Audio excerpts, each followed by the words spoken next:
lâu lâu mà là hiện được chạp kia bắt tới từ đó cái chặt chặt về nhà thì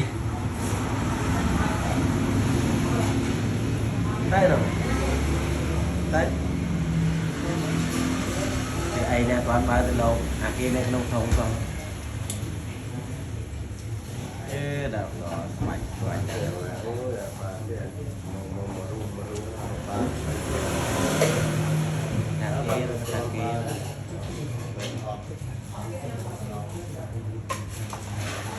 tay cầm tay tiếp nhanh nhanh nhanh